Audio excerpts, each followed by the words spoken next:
Damn, they sending us high school kids now? Dax Holloway rips the food tray from Bowen Thatcher's hands and slams it to the floor. Mashed potatoes explode. 200 inmates roar with laughter. Bowen is black, skinny. 165 stretched over 5'10", collarbones jutting, arms like broomsticks, a walking skeleton. Man looked like a strong wind could break him in half. Somebody call his mama, baby needs milk. The mockery builds. Bowen stands there dripping, humiliated. Then an old man at the back table leans close to his neighbor. 52 years old, 18 years inside. Everyone calls him Lifer. He whispers 6 words that change everything. That boy ain't what he looks. The neighbor's eyes widen. The laughter continues, for now. In 90 days, this skeleton will expose a multi-million-dollar corruption ring and walk out free. But first, he has to survive tonight. If they ever underestimated you, watch what happens next. 6 months earlier, Bowen Thatcher's life looked nothing like a prison cell. Saturday morning, Patterson Park, Havenport, Pennsylvania. October air crisp and clean. Bowen pushes his daughter Marlo on the swings. She's 6 years old, dark curls bouncing, gap-toothed smile stretching ear to ear. "Higher, Daddy, higher!" He pushes. Her laughter cuts through everything. For these moments, the world is simple. Just father and daughter. No complications. Bowen is 34, Navy SEAL for 12 years, 3 combat deployments, Iraq twice, Afghanistan once. He left the service with an honorable discharge, 2 Bronze Stars, 1 Silver Star, medals he keeps in a shoebox because Marlo asks too many questions he doesn't want to answer. Now he's an EMT, paramedic certification. Midnight shifts at Havenport General. The transition wasn't easy. Combat to civilian life never is, but he's making it work. He has to. Marlo's mother died 3 years ago. Cancer, stage 4. Gone in 8 months. Since then, it's been just the 2 of them. Marlo asks about his medals that afternoon. They're home now. She's found the shoebox again. "Daddy, what's this one for?" "Just doing my job, kiddo." "But what job?" "Helping people, like I do now." She accepts this.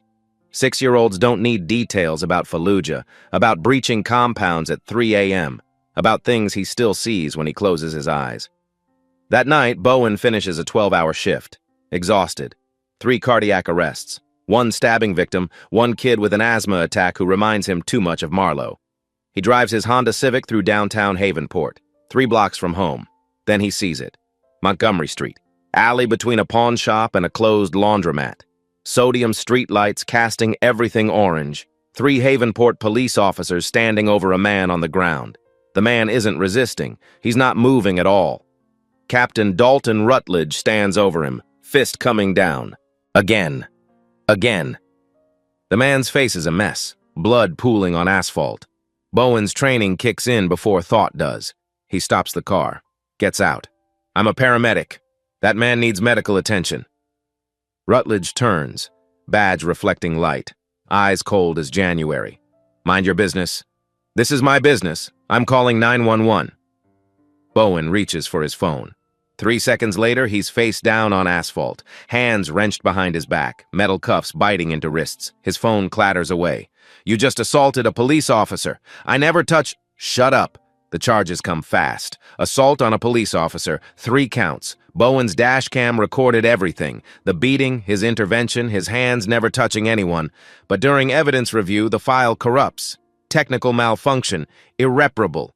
How convenient. The trial is a blur. Public defender with too many cases. District Attorney Leland Whitlock presenting body cam footage, edited, heavily edited, showing Bowen lunging aggressively at officers. The jury deliberates 4 hours. Guilty. All counts. 8 years. In the courtroom gallery, Marlo sits with her grandmother, 6 years old in a purple dress. She doesn't understand what's happening until the bailiff approaches her father with handcuffs. Then she screams, "Daddy, Daddy, no!" Bowen turns, meets her eyes across the courtroom. His voice is steady even though his heart is shattering. "Daddy will fix this, baby, I promise!" But 6 months of appeals go nowhere. The system has spoken. The system doesn't care about dash cams that conveniently corrupt. Doesn't care about decorated veterans. Doesn't care about 6-year-old girls who need their fathers. Now Bowen walks through Thornhill Correctional's gates. 1 duffel bag, 1 photo of Marlo, and 1 question burning in his chest. Why? Day 1. Morning. The transport van rolls through Thornhill Correctional's outer fence. Steel gates slam behind it, a sound Bowen will hear in his nightmares for years. Intake is mechanical, brutal in its efficiency. Fingerprints, mugshot, strip search. Everything that made him human gets cataloged and filed away. He's not Bowen Thatcher anymore. He's inmate 43892, medical exam. The doctor is young, bored. He takes Bowen's vitals without looking at his face. Then he pauses, studies Bowen's build. You're in good shape. Military? Former? The doctor waits for more. Bowen gives him nothing. The doctor shrugs and moves on. He's seen too many stories that don't end well. The booking record gets filed. Height, 5'10", weight, 165, no visible injuries, no signs of recent physical altercation. For someone convicted of assaulting 3 police officers with enough force to require backup, Bowen Thatcher looks remarkably intact. Not a scratch on him. The record notes this. Nobody questions it. He's assigned to D block, cell 23, second tier. His cellmate is already there when the guard opens the door. Roscoe Langford, 52 years old, face weathered like old leather, eyes that have seen everything twice. He's lying on the bottom bunk reading a legal textbook. He looks up, studies Bowen for 3 seconds, says nothing. Bowen takes the top bunk. The mattress is 2 inches thick, smells like bleach and desperation. First phone call, 5 minutes. Bowen dials his daughter's grandmother. The phone rings 4 times. Hello? It's me. Can I talk to Marlo? Silence, long enough to hurt. She doesn't want to talk right now, Bowen. Please, just... She's confused, angry. She doesn't understand why you left. I didn't leave. I have to go. Click. Bowen stands there holding the dead phone. 5 minutes turned into 40 seconds. Afternoon. Mess hall. First real test. The room is massive. 200 inmates. Long steel tables bolted to the floor. Groups divided by invisible borders. Race, gang affiliation, length of sentence, violence history. Everyone knows where they belong. Bowen doesn't belong anywhere. He joins the food line, grabs a tray. Mystery meat, mashed potatoes, green beans that look gray, a carton of milk. He scans the room. Every seat is claimed, every table has its hierarchy. That's when Dax Holloway notices him. 29 years old, 6'2", 220, arms covered in gang tattoos, Aryan Brotherhood symbols mixing with other ink. He's at the center table. His crew surrounds him. 5 men who look like they eat violence for breakfast. Dax leans toward his table. His voice carries. Check out the new guy, skinny as a twig. Heads turn, eyes lock on Bowen. Man probably blow away in a breeze. Laughter ripples outward, other tables joining in. The mockery spreads like infection. Bowen keeps his face neutral. SEAL training. Assess threats. Control breathing. Don't react to provocation. He chooses a corner table. Empty. Sits down alone. His hands don't shake. His breathing stays even, but inside calculations are running. Distance to exits. Number of hostiles. Blind spots. Weapons within reach. Dax stands up. Slow. Deliberate. His crew follows. They approach Bowen's table. 5 men radiating violence. The mess hall goes quiet, 200 pairs of eyes watching, waiting for blood. Dax stops 3 feet away. Yo, new fish, that seat's taken. Bowen looks up, meets his eyes, voice calm. I don't see anyone's name on it. Dax grins, the kind of grin that comes before pain. You think you're somebody, think you're tough? Bowen says nothing. He's calculating. If Dax swings, he'll disable him in 3 moves. Elbow to solar plexus, leg sweep, rear naked choke, 4 seconds total. But violence will only confirm their assumptions, will only make things worse. So he waits. Across the hall, Roscoe Langford watches from his table. His eyes narrow. He recognizes something in Bowen's posture. The way he sits, the controlled breathing, the micro-assessment of every threat vector. Roscoe has seen this before, in other men. Men who've been trained to kill. Dax leans closer. His breath smells like tobacco and rage. You got nothing to say, skeleton? Bowen's voice stays quiet. I'm just trying to eat. Dax's hand moves toward the tray. Dax doesn't swing. Not yet. A guard appears. Holloway, back off. Dax retreats, slow. Eyes locked on Bowen. This ain't over, skeleton. Bowen finishes his meal. The food tastes like cardboard and survival. Days 2 through 5 become a pattern. Morning, breakfast line. Bowen reaches for a tray. Someone shoulder checks him hard. He stumbles. Oops, my bad, twig. Laughter. Afternoon, corridor between D block and the yard. Coffee splashes across his shoes. Hot. Damn, man, didn't see you there. You so skinny you invisible? More laughter. Other inmates avoid Bowen. Association with prey is dangerous. Only Roscoe maintains neutral ground, sharing the cell but asking nothing. Day 4, yard time, chain link fence, guard towers, patchy grass, 200 men pretending this is freedom. Bowen finds a corner, drops to the ground, push-ups, perfect form, back straight, elbows tight, 1, 2, 3, 10, 20, 30, not struggling. A guard notices, young, maybe 25. He stops. That form, where'd you learn that? Bowen doesn't pause, just staying in shape. The guard studies him. Something in his eyes changes. He walks away. Bowen hits 50, switches to burpees, jump, down, push up, jump. His breathing stays even. Muscle memory from training most inmates have never heard of. Dax approaches. 3 men with him.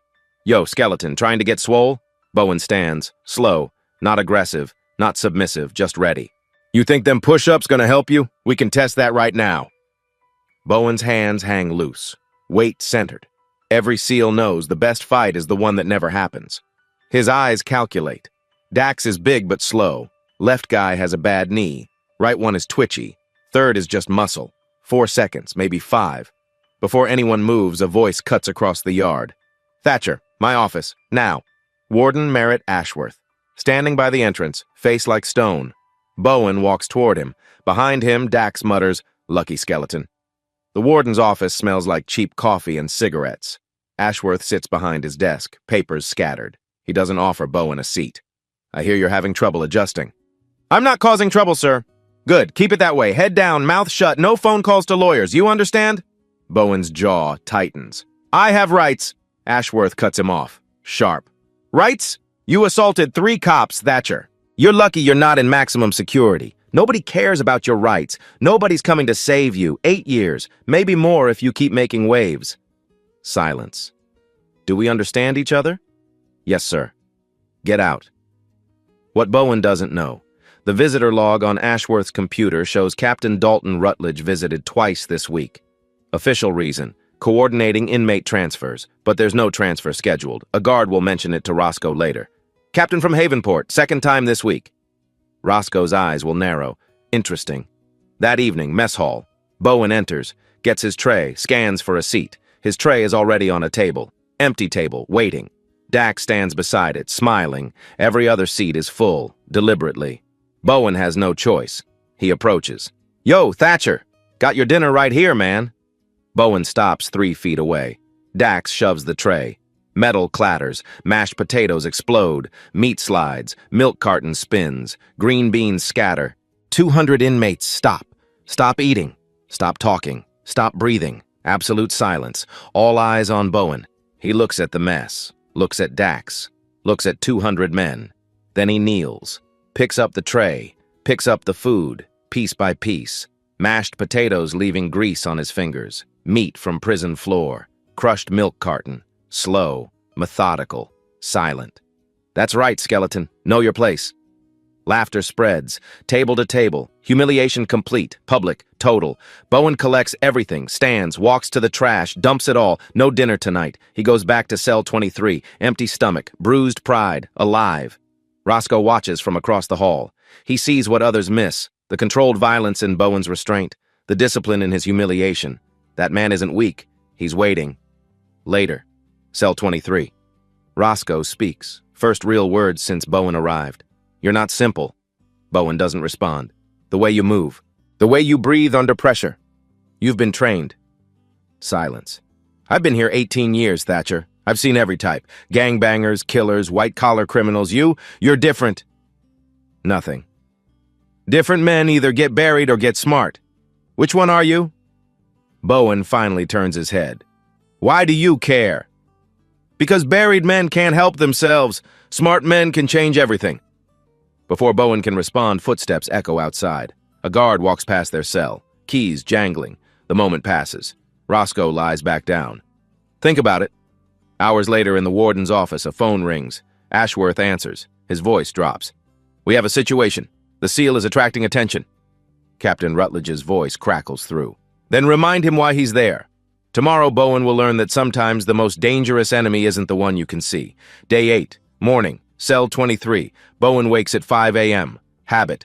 12 years of military discipline don't disappear. He drops to the floor, starts his workout. Burpees, down, push-up, jump, down, push-up, jump, breathing controlled. Perfect rhythm, 20, 30, 40, not slowing. Roscoe watches from his bunk, silent, studying. Then he says one word. Buds? Bowen freezes mid-burpee, looks at Roscoe. Sorry. Basic underwater demolition/SEAL training. Roscoe sits up, points at Bowen's form. Burpees like that aren't self-taught. That's Coronado. That's Hell Week muscle memory. Long pause. Bowen evaluates. Trust or deflect? I don't know what you're talking about. Roscoe smiles, thin, knowing. Yes, you do. Silence hangs between them. Roscoe continues. 12 years minimum, I'd guess. The way you carry yourself. The way you controlled your breathing when Dax pushed you. The micro-assessments you do every time you enter a room. That's not prison survival. That's combat training. Bowen sits on his bunk, weighs his options, then decides. 12 years, 3 deployments.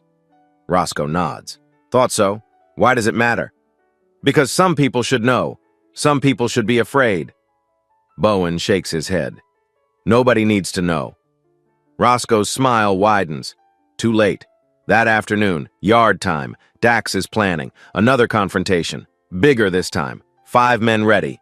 They'll corner Bowen by the basketball court. Make him react. Make him bleed. But Roscoe moves first. He walks past an old man sitting on a bench. Everyone calls him Flint. 63 years old, 31 years inside. Survived 3 race riots. Commands respect through sheer endurance. Roscoe leans down, whispers in his ear. Flint's eyes widen. Serious? Roscoe nods. Flint stands, walks toward Dax's group. They're huddled near the fence, planning. Flint interrupts. Holloway, word of advice. Dax turns. What, old man? That skinny new fish? He ain't what you think. The hell you talking about? Flint leans closer, whispers. 10 seconds. Dax's face changes, disbelief. Bullshit. Langford doesn't lie. Check it yourself if you want, but I'm telling you, leave that man alone. Within 2 hours, the word spreads, cell to cell, block to block. Whispers becoming certainty. The skinny black dude, Navy SEAL. 12 years active duty. Iraq, Afghanistan. Could kill you 6 ways before you blink. Dax almost jumped him yesterday. Would have been a massacre. Mess hall. Evening. Bowen enters. Same routine. Tray, food, scan for seats. But this time, something's different. Space opens at a table. Not welcoming. Wary. Like making room for a predator. Dax sits at his usual spot. But he doesn't approach. Doesn't speak. Just watches Bowen with new calculations running behind his eyes. His crew is quiet. The laughter is gone. Bowen sits down. Confused. Nobody's bothering him. Nobody's talking. Just silence. He looks at Roscoe's table. Roscoe raises his milk carton. Small salute. Later. Cell 23. What did you tell them? Roscoe doesn't look up from his book. The truth. Why? Because truth is power. Yesterday you were prey. Today you're something they respect. Something they fear. I didn't want... Doesn't matter what you wanted. Matters what you need. And you need to survive long enough to prove you don't belong here. Bowen lies back. Processes this. Outside, a guard notices the shift, reports to the warden. Sir, the new inmate, Thatcher, something's changed. Inmates are giving him space. Respect. Warden Ashworth frowns, makes a phone call. We have a problem. The SEAL is gaining respect among inmates. Captain Rutledge's voice is ice. Then we remind him who holds the real power. Day 10. Prison library. The library is small, 3 rows of shelves, old books, torn novels, legal manuals from decades ago. Quiet. Guards rarely check. Bowen and Roscoe sit at a corner table. Law books stacked like walls between them. Roscoe speaks first. Before prison, I was a lawyer, criminal defense. Had my own practice in Philadelphia. Bowen looks up, surprised. 18 years ago, I defended a college kid. Cops said they found heroin in his car, but the search was illegal. No warrant. I proved it. Case dismissed. Roscoe's voice drops. 2 weeks later, police pulled me over. Found cocaine in my trunk. Half a kilo. I've never touched drugs. But my prints were on the bag. My DNA. They framed you.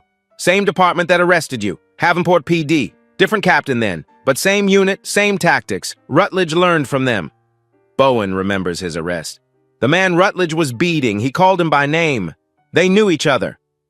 So it wasn't random. He was silencing someone. Question is why. Day 12. Mail call. A letter lands on Bowen's bunk. No return address. Mr. Thatcher, my name is Sutton Fairchild.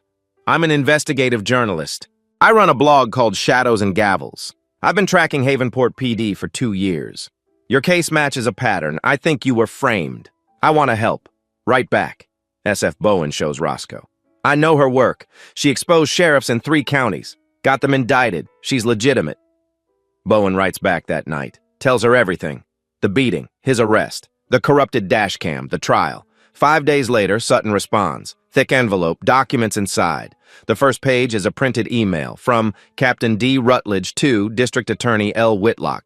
Date, March 14th, 11:47 p.m. The EMT witnessed the Mitchell situation. He's former Navy SEAL, credible. Need to handle the SEAL problem before he talks. Fast. Bowen's hands shake. They planned this, before I was even booked. They knew you were a SEAL, knew you'd be believed, so they destroyed your credibility first. 1 week later, another letter, public records, numbers, statistics. Sutton explains, Havenport PD's asset seizure unit uses civil forfeiture. They stop people, search cars, find cash, take it, no charges required, just keep the money. Seizures, 2021, $2.1 million, 2022, $2.3 million, 2023, $2.4 million, 2024, $1.9 million so far out of 347 seizures. Only 31 led to charges. Only 7 people got money back. Victims, 83% Black or Latino, 91% below poverty level. Legal robbery, Bowen whispers. The next pages show bank records. Officer Landry, March 3rd, unit seizes $32,000 March 5th. Landry deposits $12,000 cash. Officer Wade, July 19th. Seizure of $28,000 July 21st. Wade deposits $9,000. Officer Thorne, September 2nd. Seizure of $41,000 September 4th. Thorne deposits $15,000, 23 cases. Same pattern every time.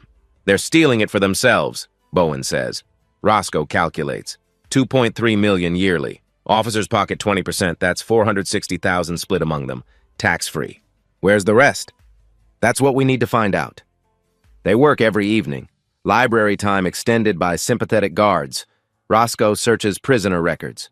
14 inmates here, all arrested by Rutledge's unit in 3 years. All claim planted evidence. All got sentences over 5 years. They eliminate witnesses. Anyone who sees too much gets framed. Fast trial, long sentence. Your victim 24. This is organized crime with badges. If the system crushes the weak, how do you fight from a cage? Keep watching. Day 28. Breakthrough. Sutton's letter arrives. Handwriting rushed. Found him. The beating victim. Otis Fenwick, 58. Homeless but alive. He'll testify. He kept copies. Copies of what? Fenwick worked at City Hall, Finance Department, 12 years, processed federal grants, millions in federal money. He found discrepancies, fake vendor companies, inflated invoices, money disappearing. He copied everything before confronting his supervisor. They fired him next day. 2 weeks later, homeless. Then Rutledge came to silence him. You saved his life. Roscoe reads over his shoulder. This connects to city officials, federal embezzlement, money laundering. This is bigger than corrupt cops. Bowen looks at their evidence stack. Emails, bank records, names, grant documents. We go to internal affairs. No! Roscoe shakes his head hard. IA is compromised. Rutledge visits the warden regularly. He has people everywhere. We report to IA. Evidence vanishes. Then who? Federal, Pennsylvania Attorney General. Bypass local entirely. Sutton publishes simultaneously. Make it too public to bury. From prison? From prison, with 14 inmates testifying, with Fenwick's documents, with evidence they can't ignore. Hope stirs in Bowen's chest. Real hope, built on facts. But Roscoe sees danger. Don't celebrate. Powerful men fight back. Rutledge knows you're investigating now. Footsteps echo outside. Heavy boots, multiple guards. They stop at cell 23. Keys rattle. Door opens. 3 guards stand there. The lead guard speaks. Thatcher, pack your things. Bowen's blood runs cold. Roscoe stands. Where are you taking him? Solitary confinement, 30 days, disciplinary action. For what? Threatening another inmate. We have reports. That's bullshit. He hasn't. Step back, Langford, unless you want to join him. Bowen looks at Roscoe. Understanding passes between them. This is retaliation. This is Rutledge reaching through walls to silence him again. It's okay, Bowen says quietly. I'll be fine. But they both know what solitary means. Isolation, no communication, no library access, no ability to continue building their case. 30 days of psychological torture designed to break him. The guards move forward, hands on Bowen's arms, firm grips. "Let's go, Thatcher." Bowen doesn't resist. Learned that lesson already. He walks between the guards, down the corridor, past cells where inmates watch silently. Roscoe calls after him. "I'll keep working. I'll contact Sutton. Don't give up." Bowen doesn't turn around, can't show weakness. But he heard. They walk him through D block, through security doors, downstairs to the basement level, where solitary confinement waits, 6 by 8 feet, concrete walls, steel door, slot for food trays, toilet in the corner, sink, fluorescent light that never turns off, no windows, no books, no human contact. The guard removes his cuffs, shoves him inside. The door slams, lock engages. Silence. Bowen stands in the center of the cell, breathing, counting. SEAL training kicking in. He's been in worse places, survived worse situations, but this is different. This isn't enemy territory. This is supposed to be American justice. He thinks about Marlowe, 6 years old, waiting for Daddy to come home. He thinks about the evidence they've gathered, the emails, the bank records, the 14 other victims, Otis Fenwick's documents proving federal crimes. He thinks about Captain Rutledge, sitting in his office, thinking he's won. Bowen sits down on the concrete bunk, steel frame, 2-inch mattress. 30 days. He can survive 30 days, and when he gets out, they'll finish what they started, because the truth doesn't die in darkness. It just waits. Day 30. Solitary confinement. Bowen has lost track of time. No windows, fluorescent lights never turn off, meals through a slot, no voices, no faces, just concrete and his own breathing. He's surviving. Barely. SEAL training prepared him for isolation. Count breaths, mental exercises, visualization. But nothing prepared him for knowing his 6-year-old daughter is growing up without him, while evidence that could free him sits in a prison library. Day 32. The food slot opens. Tray slides through. Something else comes with it. Folded paper, tiny, hidden under the tray edge. Bowen waits until the slot closes, unfolds it. Roscoe's handwriting. "Transfer coming, out of state. They want you disappeared. Sutton Publishing tomorrow. Hold on. R." So that's the plan. Bury him where nobody can reach him. Meanwhile, outside, Sutton Fairchild sits at her desk, laptop open, blog post ready, 10,000 words, evidence attached, bank records, emails, victim names. Title, "The Asset Seizure Pipeline, How Havenport Police Made Millions Framing Innocent People." Her finger hovers over publish. Phone rings, unknown number. "Miss Fairchild, District Attorney Whitlock's office. Cease your investigation immediately. Publishing unverified allegations is defamation. We will sue." Sutton's voice stays calm. "Everything is verified. Public records, court documents, multiple sources. This is your final warning. I'm a journalist. I report truth." She hangs up, hands shaking, but determined. She clicks publish. The article goes live. Within minutes, 1,000 views, 5,000, 10,000, 20,000. Comments flood in, people sharing stories, outrage spreading, hashtags forming. Inside Thornhill, warden's office, phone rings, Ashworth answers. Captain Rutledge's voice is sharp. "The journalist published. It's viral. 180,000 views in 3 hours. What do you need? Move Thatcher tonight, not tomorrow. Tonight, Montana State Prison. Lose the paperwork. Make him unreachable." That's extreme. This is survival. If he testifies, we all go down. Your kickbacks included. Silence, then. "I'll arrange transport." Ashworth calls his deputy. "Prepare transfer for inmate Thatcher, Montana. Departure 3 a.m. Outside his door, a guard listens, a guard loyal to Roscoe. 20 minutes later, Roscoe gets word. Roscoe acts fast. He gathers 4 inmates, men framed by Rutledge's unit. They meet in the library. "Thatcher's being moved. 3 a.m. tomorrow, Montana. They're making him disappear." "We can't allow that," one says. "He's our only chance. We need to stop the transfer." "How?" Roscoe thinks. "We create chaos. Multiple incidents, force lockdown, delay the transfer until outside pressure builds. They plan for 2 a.m., 1 hour before scheduled transport. Day 33, 2 a.m. Fires start in 3 cell blocks, controlled, just smoke. Alarms scream, guards rush everywhere, confusion spreads, emergency alarm pulled in Block C, toilets flood in Block A, coordinated chaos. Prison enters full lockdown, all movement stops, all transfers suspended.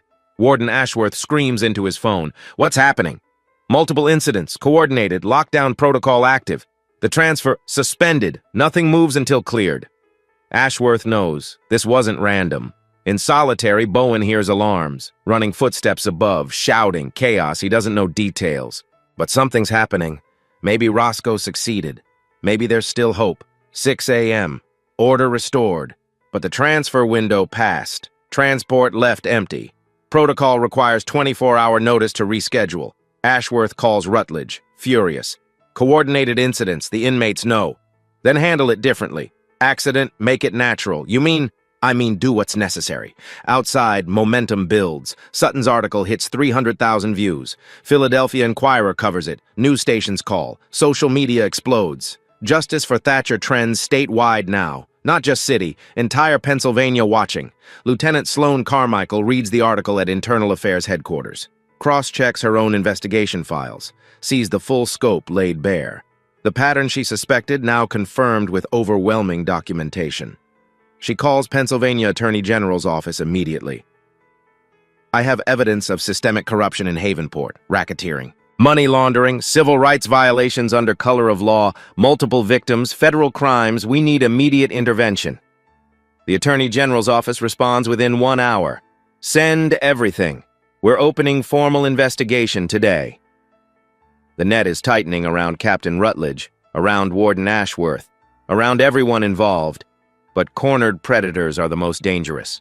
Rutledge knows his options are narrowing. Transfer failed, public exposure growing, federal investigation starting. He makes a final call to someone inside Thornhill, someone who owes him favors, someone with access. Handle the SEAL problem permanently, make it look like suicide, solitary confinement, depression.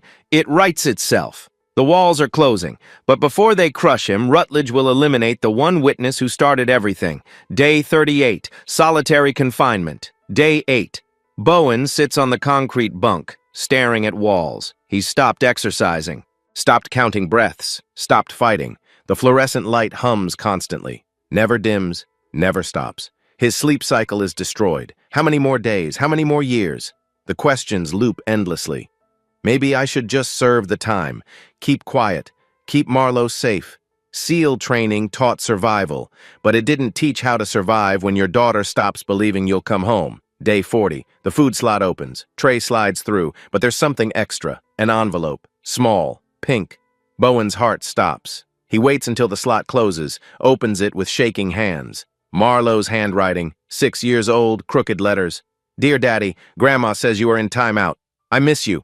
When are you coming home? I drawed you a picture, but Grandma says I can't send it yet. I love you. Please come home soon. Love, Marlowe. P.S. I got an A in spelling. Bowen reads it again. 10 times, 20 times. His vision blurs. Tears come. First time since the trial. She's 6 years old. She doesn't understand. She thinks Daddy is in timeout, like when she misbehaves. She just wants him home. The guilt crushes him. She needs him. She's growing up without him. Every day in here, she loses more of her childhood. But then something else surfaces. Something stronger. Rage. Cold. Focused. SEAL rage. They did this. Rutledge. Whitlock. Ashworth. They stole him from his daughter. For what? Money? Power? To hide crimes? No. Bowen sits up.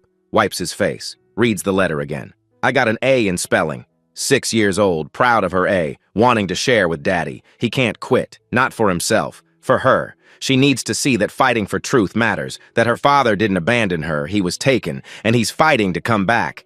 Bowen stands, starts push-ups. 1, 2, 3, 10, 20. His body protests. 40 days of minimal movement. But he pushes through.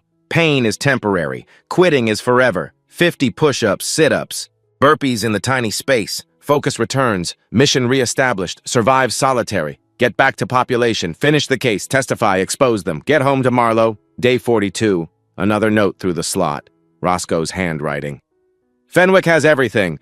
Documents proving embezzlement, federal AG investigating. Hold on, almost there. R. Bowen folds it carefully, hides it. The pieces are moving. The walls are closing on Rutledge. He just has to survive. This is where most people break, where the system wins. Bowen almost did. But a letter from a 6-year-old can be stronger than concrete. If you believe one person can fight corruption, comment below. Day 45. The slot opens. Thatcher, you're out. Back to general population. Bowen stands. Why? Don't ask questions. Move.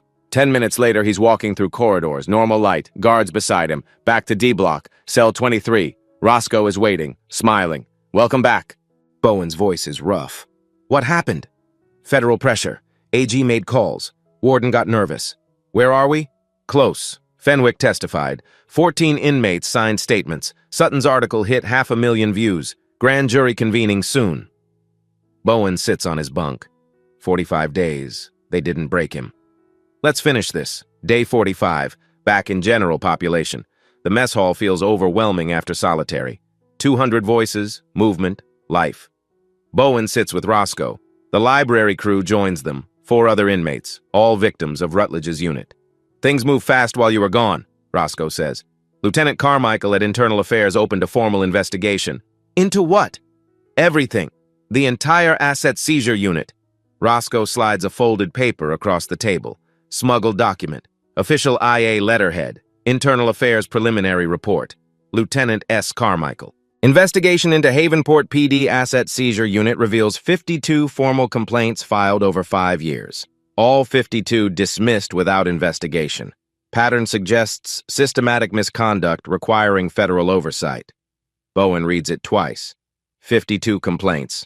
All dismissed. Carmichael presented it to her chief. He tried to bury it.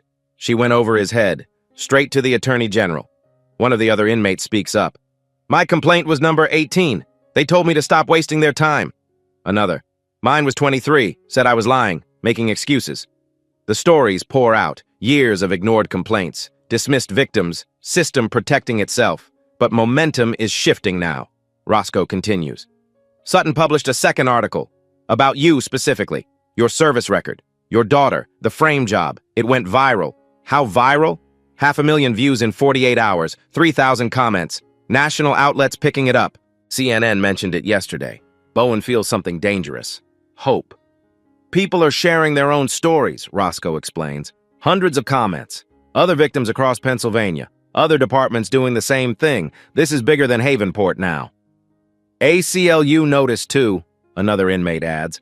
Lawyer named Meredith Winslow. She's taking the case pro bono. Called it a RICO pattern, federal racketeering. Bowen processes this. The case he and Roscoe built in secret is now public, growing, spreading. How many inmates here were framed by Rutledge? 14 total, all ready to testify, all signed statements with Winslow. An army, not of soldiers, of victims demanding justice. Day 46, phone call. First time talking to Marlowe in 45 days. The phone rings. His grandmother answers, then, Daddy. Marlowe's voice, bright, alive, innocent. Bowen's throat tightens. Hey, baby. Grandma said you were sick. Are you better? Daddy's getting better. Much better now. When are you coming home? The question breaks him, but he doesn't lie. Soon, Marlowe. Daddy's coming home soon. Promise? He pauses. Thinks about the grand jury, the evidence, the momentum. I promise. I miss you so much. I miss you too, baby. More than anything. 5 minutes pass too quickly. The call ends. But something has changed. For the first time since his arrest, Bowen believes his promise. Believes he'll actually get out. Actually go home. Back in the cell, Roscoe is reading another letter from Sutton. Grand jury convenes in 10 days. Pennsylvania Middle District. 23 federal counts. 7 defendants. Rutledge and 6 officers. Warden Ashworth as accessory. D.A. Whitlock under investigation. Bowen sits on his bunk. Processing. The system that buried him is being exposed. The corruption is crumbling. We did it, he says quietly. Not yet, but we're close. Outside the cell, the prison moves through its evening routine. Doors closing, counts being called. But inside cell 23, 2 men who refuse to accept injustice sit with evidence that might change everything. The fight isn't over, but for the first time, victory seems possible. Day 60. Library. Roscoe receives a letter from Sutton. Thicker than usual. His hands shake opening it. This is it, he whispers. The smoking gun. Bowen leans closer. Sutton's note is brief but urgent. I have a source. Whistleblower from an offshore bank. Anonymous. Untraceable. What they found changes everything. The next page is a bank statement. Cayman Islands. Account number redacted. Company name, Meridian Consulting LLC. Registered owner traced through EIN, Dalton Rutledge. Account balance, $680,000. Bowen stares at the number. Jesus. Keep reading, Roscoe says. The following pages show deposit history. 3 years of transactions. Each one massive. March 2022, deposit of $48,000, 2 days after $32,000 seizure in Havenport. July 2022, deposit of $35,000, 3 days after $28,000 seizure. September 2022, deposit of $62,000, week after $41,000 seizure. 23 perfect correlations, every major asset seizure followed by offshore deposits. Timing impossible to explain as coincidence. He wasn't just skimming, Bowen says. He was laundering millions. Sutton's note continues. My forensic contact cross-referenced these deposits with federal grant disbursements to Havenport. 6 additional deposits correlate with grant payments. Rutledge was stealing from both ends, seized assets and federal money. This is racketeering, money laundering, federal crimes carrying 20 years minimum. Roscoe starts laughing, quiet at first, then louder. Other inmates look over. We have him. We actually have him. Within hours, the information reaches Meredith Winslow at ACLU. She files emergency motion with Pennsylvania Attorney General. Request for immediate federal investigation. Evidence of ongoing criminal enterprise. Request for grand jury. The AG's office in Pittsburgh responds within 24 hours. Grand jury convened. Middle District of Pennsylvania. 23 counts. 7 defendants, charges, asterisk, racketeering, asterisk, money laundering, asterisk, civil rights violations under color of law, asterisk, conspiracy to commit fraud, asterisk, obstruction of justice defendants, asterisk, Captain Dalton Rutledge, asterisk, 6 officers from Asset Seizure Unit, asterisk, Warden Merritt Ashworth, accessory after the fact, DA Leland Whitlock, not yet charged, but under active investigation. Day 65, news breaks, prison day room, television mounted high on the wall, local news at 6. Breaking tonight, federal grand jury indicts Havenport police captain and 6 officers on corruption charges. The investigation centers on an asset seizure unit accused of systematically framing innocent people. The day room erupts. Inmates cheering, shouting, celebrating. Bowen watches silently, Roscoe beside him. Both understanding this is just beginning. On screen, Captain Rutledge walks from police headquarters. Reporters swarming, camera flashes. He's hired expensive defense, Philadelphia law firm, $500 per hour. His attorney issues statement. Captain Rutledge has served Havenport honorably for 20 years. These charges are politically motivated. He will be fully vindicated. But when reporters ask about the Cayman account, the attorney has no answer. Legitimate consulting business. Details will emerge at trial. Reporter presses, the deposits match seized assets within 48 hours. Can you explain that? Silence. The attorney walks away. In the day room, even Dax Holloway approaches Bowen. Yo, man, I'm sorry for everything I didn't know. Bowen nods. It's okay, now you do. Dax extends his hand. Bowen shakes it. The hierarchy has shifted. The skinny new guy everyone mocked is the man who exposed corruption reaching the highest levels. Roscoe smiles. This is it. What we've been building. Not finished yet, Bowen says. Not until I walk out. Not until they walk in. But the walls are closing. On the right people, finally. 10 days until the grand jury hearing. 10 days until Bowen testifies. 10 days until everything changes. Day 85, Federal Courthouse, Philadelphia. Bowen is transported in unmarked van. No prison orange today. Civilian clothes, button-down shirt, khakis, no handcuffs. He's a witness, not a defendant. The courthouse is massive. Marble columns, American flags, the weight of justice, real justice, pressing down. Inside, the grand jury room is formal. 23 jurors sit in rows. Federal prosecutor at the front, stenographer recording every word, armed marshals by the doors. Bowen enters. His posture is military, straight spine, level gaze. 12 years of seal bearing can't be hidden. The prosecutor begins. Please state your name and occupation. Bowen Thatcher, former Navy SEAL, Petty Officer First Class, former emergency medical technician, currently wrongfully incarcerated at Thornhill Correctional Facility. Murmurs from the jury. The prosecutor walks through March 14th, the beating Bowen witnessed, his intervention as a paramedic, the arrest, the corrupted dash cam, the trial, 8 years. Bowen answers every question with precision, no emotion, just facts. The prosecutor holds up documents. Mr. Thatcher, I'm showing you what's been marked as Government Exhibit 5. Do you recognize this? Yes, that's the email from Captain Rutledge to D.A. Whitlock, sent before I was even arrested, planning to handle the SEAL problem. What did you interpret that to mean? That they knew I witnessed Rutledge committing assault. That they knew my military background would make me credible. So they planned to destroy my credibility before I could use it. The prosecutor presents exhibit after exhibit: the offshore account, the 23 correlated deposits, the 52 dismissed complaints, Otis Fenwick's testimony about embezzled federal grants, bank records showing officer kickbacks, each piece methodical, building an iron cage of evidence. Rutledge's defense attorney attempts cross-examination. Young, expensive suit, desperate. Mr. Thatcher, don't you have a motive to fabricate these allegations? Bowen's answer is simple, quiet, devastating. My motive is getting home to my 6-year-old daughter. The only way to do that is tell the truth. Silence in the room.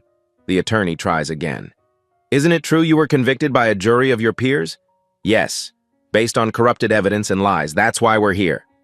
The cross-examination collapses. 14 other inmates testify via video. Same pattern, same tactics, same unit, planted evidence, fast trials, long sentences.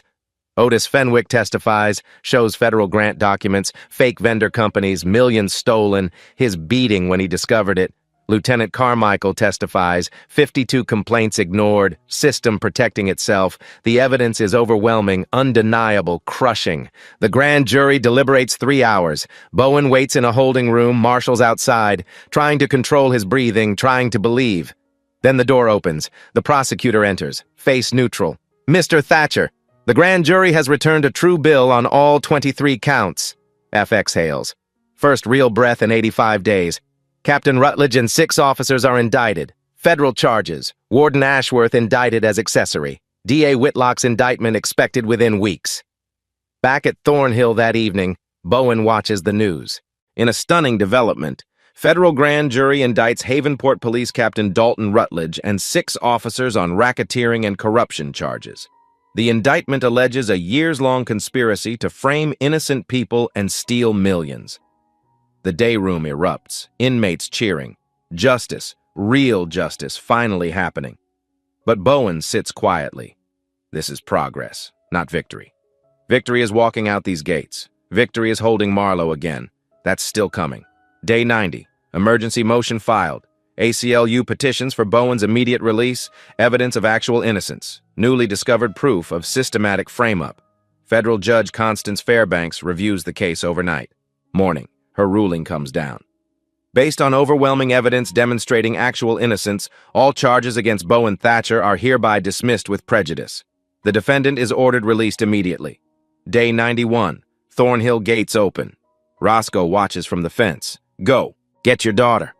What about you? My lawyer filed motion yesterday. Hearing next month. Real lawyer this time. I'll be there. Parking lot. Marlowe breaks free from her grandmother. Runs full speed. Daddy! Bowen drops to his knees, catches her, holds her like he'll never let go. Daddy's home, baby, daddy's home. 6 months later, Captain Rutledge awaits trial. Bail denied. 6 officers pled guilty. Sentences range from 6 to 14 years. Warden Ashworth resigned. Under federal investigation. D.A. Whitlock lost re-election by landslide. Roscoe Langford's exoneration hearing is scheduled. Bowen attends as witness. Bowen returns to EMT work, speaks at criminal justice reform conferences. Advocates for the wrongfully convicted. Sutton's blog reaches 2 million readers. Book deal signed.